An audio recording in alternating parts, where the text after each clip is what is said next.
Welcome to Stephy's Inspiration. And today I just want to remind you that there is hope for the hopeless. And today we'll turn our focus on Zacharias and Elizabeth. Luke 1 5 to 7 says, "In the time of Herod, king of Judea, there was a priest named Zacharias who belonged to the priestly division of Abijah. His wife Elizabeth was also a descendant of Aaron. Both of them were upright in the sight of God, observing all the Lord's commandments and regulation blamelessly. But they had no children because Elizabeth was barren, and they were both well along in years." Here we come across another couple. They were described to be righteous, walking blameless before God, but had no child. Elizabeth was barren, and both were well stricken in years, very old. Zachariah was not just a faithful worshiper, he was a minister of God, a priest of the Most High God.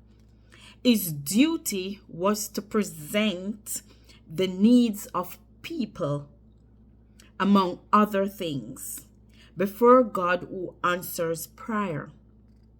As a matter of deep concern, he must have presented his family need again and again.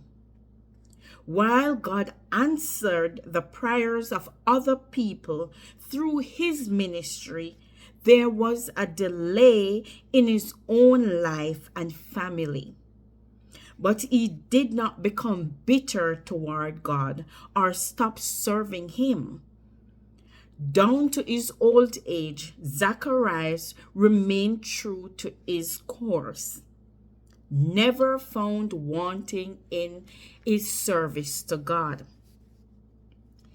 You see, many people today are facing situations that are not as terrible as that mentioned above, have often become bitter toward God. Some people, when in a similar condition, have even given God an ultimatum to do something about their situation, or else anything can happen. What a pity. No man can threaten God because of his personal problems or unfulfilled dreams. Before the problem, God has always been God. While you are going through the problem, God is God. Even after the problem, God remains God. He does not change. You will gain nothing by being bitter toward yourself, your church, or your pastor. To be bitter is not to be better. Your church, your pastor, or God is not the source of your problem. In fact, they are ready to help you out of the situation. Unfortunately, Satan makes many feel negative and bitter towards the source of their help and deprive them of such help. Be wise.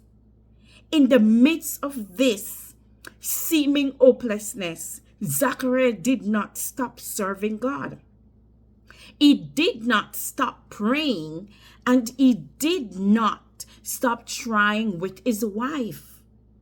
Please keep your hope alive. Though your desire tarries, don't lose hope. Keep believing, keep praying. Don't waver or stagger.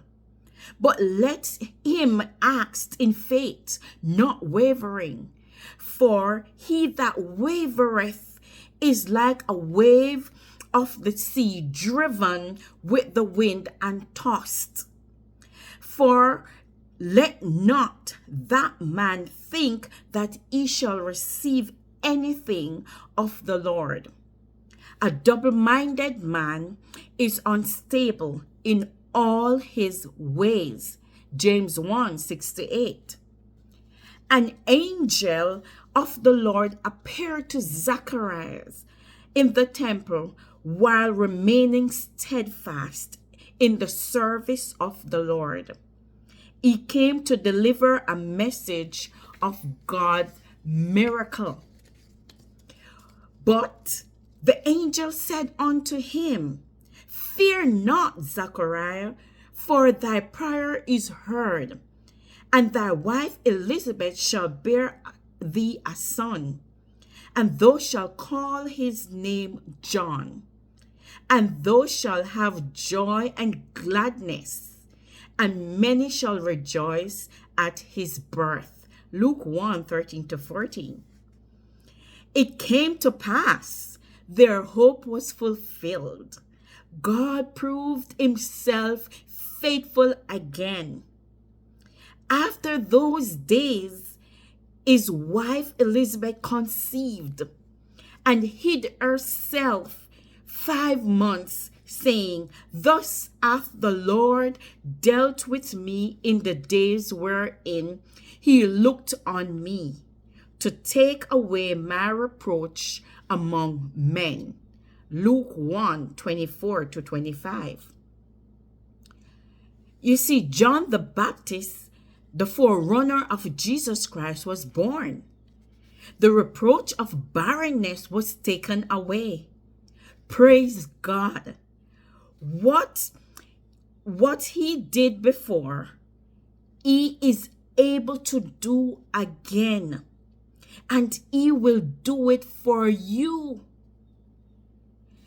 Hebrews 13:8 says, Jesus Christ is the same yesterday, today, and forever. These are my few inspiration words for you today. Don't forget to like, share, and subscribe for more inspiration, and have a blessed day.